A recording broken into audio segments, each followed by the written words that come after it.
দোষরকে মানি না। পদত্যাগ চাই, এই মুহূর্তে পদত্যাগ চাই। আর তা না হলে আমরা রাস্তায় বসে পড়বো। পর্যন্ত এই শহীদের দোসররা এই ফাউন্ডেশনে আছে, আমরা তাদেরকে মানি না। কোথায় হতে আসলো, কিভাবে আসলো আমরা জানতে চাই।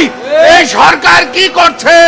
এই সরকার আমাদের শহীদের রক্তের উপর পদধূলি দিয়ে এই সরকারের চেয়ারে বসে আছে, অথচ আমাদেরকে দেখছে না, আমাদেরকে অনুভব করছে না।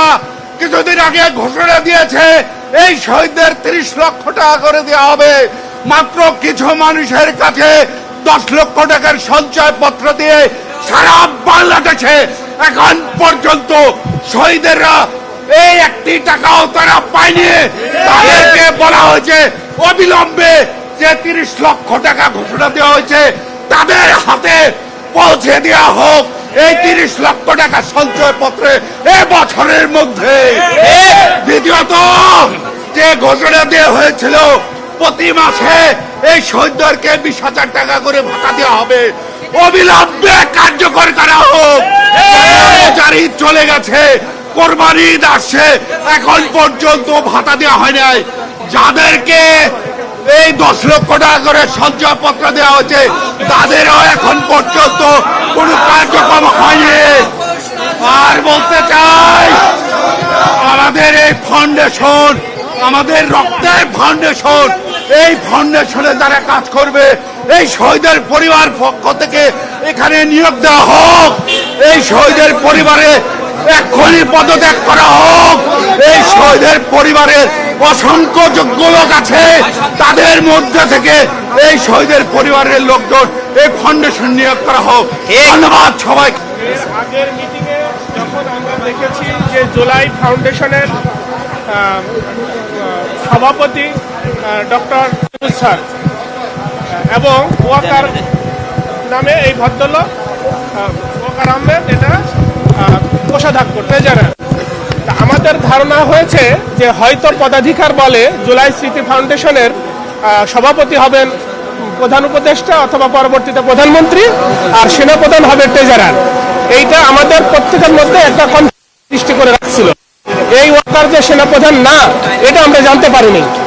পরবর্তীতে যখন গত 8 তারিখে আমরা স্নিগ্ধ পদত্যাগের যখন আমরা সেখানে 15 জন জেনারেল মেম্বার আছে, স্বাভাবিকভাবে ফাউন্ডেশনের কোনো কার্যক্রম সিদ্ধান্ত নিতে হলে জেনারেল বোর্ড থেকে সেটা আসবে, এরপরে এক্সিকিউটিভ কমিটি সেটা এক্সিকিউট করবে। কিন্তু আমাদেরকে বাদ রেখে এক্সিকিউটিভ কমিটি এক ভদ্রলোককে বললো যে আমরা বলছি যে আকবর কামাল আকবর উনি এক্স আর্মি অফিসার এবং সে শহীদ ফ্যামিলির সাথে তার কোনো সম্পর্ক নেই। যখনই আমাদের জেনারেল মিটিংয়ের জন্য প্রধান উপদেষ্টার রুমে ডাকা হলো, তখন এই ওয়াকার সাহেব বলল যে স্যার সব ঠিকঠাক আছে, ওনারা আসছেন, আমরা মিটিংটা শেষ করে দিই। তাহলে আমাদেরকে ডাকছেন কেন? আর আমরা তখন ওইটাই পড়ে শোনালো যে এই পদত্যাগ করেছে, তাদের পরিবর্তে একে একে নেওয়া হলো। তখন আমরা বললাম স্যার আমাদের সাথে তো কোনো আলাপ আলোচনা হয়নি। তখন উপদেষ্টা স্যার বলল যে কেন ওয়াকার আপনারা বললেন যে তুমি করে বললে, যে তুমি না বললে ওনাদের সাথে মিটিং করে এই সিদ্ধান্ত নিয়েছি। তখন আমরা বললাম না স্যার, আমাদের সাথে কোনো মিটিং হয়নি, এটা আমাদেরকে চাপিয়ে দেওয়া হচ্ছে। আমরা শহীদ ফ্যামিলি এটার সাথে একমত না। আমরা চাই যে একজন শহীদ ফ্যামিলির ভিতর থেকে যেহেতু ছিল, এখন শহীদ ফ্যামিলির ভিতর থেকে যোগ্য কাউকে দেওয়া হোক, আমাদের এই নিয়োগে আপত্তি আছে। তখন উনি ওয়াকার সাহেব বলল না, যেটা হয়ে গেছে এটা কিছু করা যাবে না। এখন প্রধান উপদেষ্টার সামনে তার আমরা বেয়াদবি করতে পারি না বা চেঁচামেচি করতে পারি না। তখন আমরা বললাম স্যার আমাদের শুধু আপত্তি আছে, এটা আপনাকে আমরা জানাচ্ছি। আমরা কয়েকজনই সেখানে কথা বলার সুযোগ দিয়েছে 5 মিনিট মতো, কয়েকজনই বলছে স্যার আমাদের এখানে আপত্তি আছে। তখন উনি বললেন যে আমি আজকে 20টার মতো মিটিং করছি, আমি টায়ার্ড, আপনাদের সব কথা শোনার জন্য আমি শীঘ্রই সময় দিব। তখন আমরা বের হয়ে চলে আসি রুমের বাইরে। তখন এই ওয়াকার সে হচ্ছে আমাদের এক শহীদদের বাবাকে বলছে যে আপনি কি সংবিধান পড়েছেন, আপনি কি সংবিধান পড়েছেন? আমি যেহেতু পাশেই দাঁড়াই আছি, তখন আমি বললাম যে আপনি কোন সংবিধানের কথা বলছেন? বলছে ফাউন্ডেশনের সংবিধান। আমি তখন বললাম যে আমাদের ছেলেদের রক্তের বিনিময়ে যেখানে বাংলাদেশের সংবিধানই পরিবর্তন হচ্ছে, তো ফাউন্ডেশন তো পরিবর্তন করা হবে যদি এমন কিছু থেকে থাকে। তখন সে বলছে যে না, যেটা করা হয়েছে পারলে আপনারা ঠেকান। হ্যাঁ, আমি তখন বললাম যে আচ্ছা আপনি কে? আমরা যেখানে শহীদ পরিবার, আমরা চাচ্ছি যে শহীদ পরিবারের ভিতর থেকে যোগ্য কাউকে দেওয়া হোক, আপনার কেন এত সমস্যা? তখন আমাকে বলছে আপনি কে? তখন যে আমি কে মানে আমি একজন শহীদের বাবা। তখন সে আমাকে বলছে সোহাগ। এই কথা বলার সঙ্গে সঙ্গে বলছি যে তার মানে আপনারা যা কিছু করবেন আর আমরা সেটা মেনে নিব। আচ্ছা, আমি এখন যে বাইরে সংবাদ সম্মেলন হচ্ছে সেখানে আমি বলে দেবো যে এগুলো টোটালি সাজানো। তখন আপনারা হয়তো অনেকেই সেই সংবাদ সম্মেলনে ছিলেন, আসলে পিছনের ঘটনা আপনারা জানেন না। আমি যখন সেখানে উত্তেজিত হয়ে বের হয়ে আসি, তখন যে আমাদের ওখানে আরো শহীদের বাবারা ছিল, মারা ছিল, তখন সে বলছে যে পাগল, ননসেন্স, এই ধরনের কথাবার্তা বলছে। তখন আমি সংবাদ সম্মেলনে যেটা বলেছি সেটা অনেকটাই ধরেন এক ধরনের উত্তেজনা থেকে, মানে ওই মুহূর্তে আসলে আমি মাথা ঠিক রাখতে পারি নাই।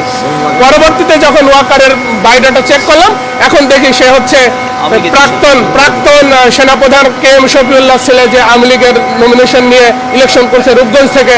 হ্যাঁ, এবং এও হচ্ছে বর্তমানে আওয়ামী লীগের সাথে সংশ্লিষ্ট।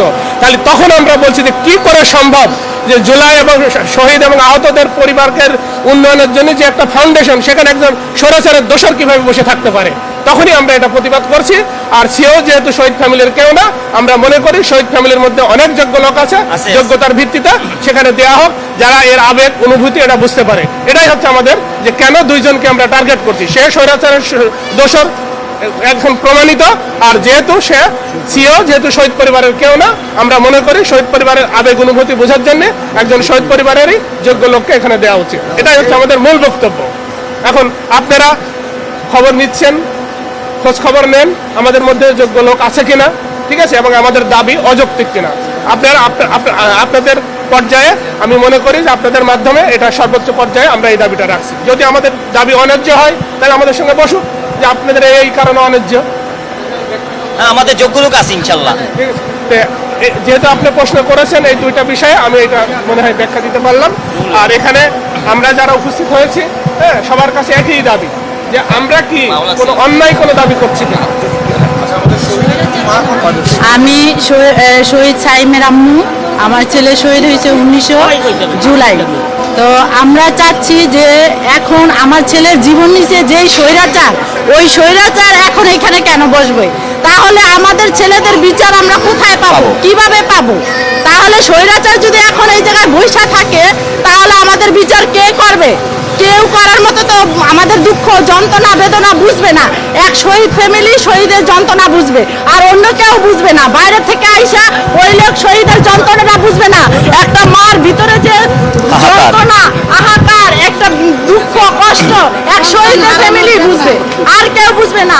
তো আমাদের একটাই দাবি, ওনার পদত্যাগ চাই। ওনার আমরা এখানে চাই না, আমরা ওখানে ওনারে এখানে আমরা দেখতে চাই না। আমাদের ভিতরে অনেকে আছে যোগ্য লোক, তো তাকে বসানো হোক এখানে। শহীদ ফ্যামিলি যদি এখানে না বসতে চায়, তাহলে জুলাই কিসের? জুলাই ফাউন্ডেশন তো শহীদ ফ্যামিলির জন্য। সারজিৎ তো বলছে যে জুলাই ফাউন্ডেশন হলো শহীদদের জন্য, আহতদের জন্য। তাহলে আজকে কেন স্বৈরাচার এখানে বসবে? ওনার কোনো অধিকার নেই এখানে বসার। ছেলেরা রক্ত দিছে দেশের জন্য, এই স্বৈরাচার বসার জন্য না। আমার ছেলেরা রক্ত দিছে, এই স্বৈরাচারের কোনো এখানে আস্তানা হবে না। আমরা মানি না, মানব না। আমরা ওনার পদত্যাগ চাই। আমাদের এখানে শহীদ ফ্যামিলির অনেক যোগ্য লোক আছে। আমার দাবি ওই শহীদ ফ্যামিলির যোগ্য লোককে এখানে বসানো হোক।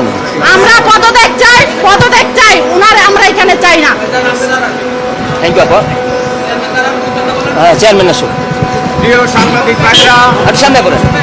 জুলাই 24 শহীদ পরিবার সোসাইটির সম্মানিত চেয়ারম্যান আমি, এবং আমাদের শহীদ, আমরা কিছুদিন আগে প্রধান উপদেষ্টার সঙ্গে আমরা মিটিং ছিল। তখন আমার এক শহীদ ভাইকে অপমান করে, এবং আমরা বারবার একটা কথা বলতে চাই যে জুলাই ফাউন্ডেশন শহীদ এবং আহতর জন্য এটা করা। আমরা তার এই যে সিইও এবং উপদেষ্টার আমরা পদত্যাগ চাই। আমরা চাই যে আমাদের ভিতরে যোগ্য লোক শহীদ পরিবারের ভিতরে এবং সিইও এবং ট্রেজারার নিয়োগ করা হোক, এবং সমস্ত সারা বাংলাদেশে শহীদ এবং আহত পরিবারের জন্যই এটা করানো হয়েছে, গঠন করা হয়েছে। আমাদের একটাই দাবি যে আমাদের শহীদ পরিবার থেকে যোগ্য ব্যক্তি দেখে প্রধান উপদেষ্টার সঙ্গে আলোচনা করে এবং যেন নিয়োগ করা হয়, সে বলে আমার বক্তব্য শেষ করি। আসসালামু আলাইকুম ওয়া রাহমাতুল্লাহি ওয়া বারাকাতুহু।